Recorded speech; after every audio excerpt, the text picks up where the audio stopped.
So headaches are very common. And if you take migraine, for instance, 20% of women have migraines, 8 to 10% of men have migraines. So these are disorders that patients will live with for the rest of their lives. Not every patient wants to be on a medication for the rest of their life. And there are a lot of things we can suggest, for example, to these patients that they can do and that they can change in order to not rely so much on meds down the line. One of the first things we always focus on is look at a patient as a whole. When it comes to pain or any chronic condition, headache is one of them, you want to make sure that you're also looking at other factors, their nutrition, their psychological issues, if there's other pain involved as well.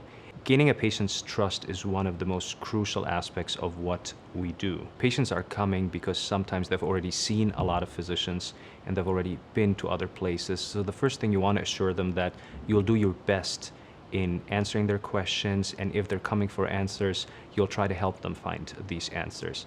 We often suggest when patients have suffered from chronic headaches, for example, or any sort of chronic pain for a very long time, that we kind of develop a treatment approach that revolves around an interdisciplinary approach, which is not only medication and procedures, these are things we do, but also involve things like physical therapy, a good nutritional regimen, and actually combine all these aspects together.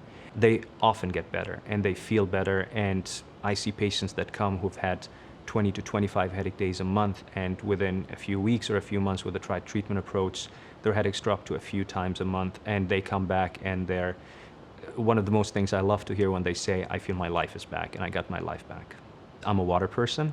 So during the summer here in Cleveland, which is not usually a very long summer, but we have enough time to actually be on the water, be on the lake, a lot of boating activities, a lot of water activities.